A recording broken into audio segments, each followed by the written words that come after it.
something that I teach people all of the time is the pause. The pause is so important because I know when I was a first year teacher in graduate school, I, was only a couple of years older than my students, and I just was not comfortable in front of the classroom yet. And so, you're there, and I would end the class with, does anyone have any questions? But I didn't feel comfortable in that silence. And so I would give a nanosecond, and then I would say, okay, great. See you on Friday.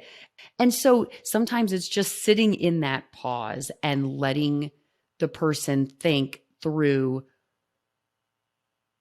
I don't know what, if I do have I do have a question, and just letting them sit in that pause for a second.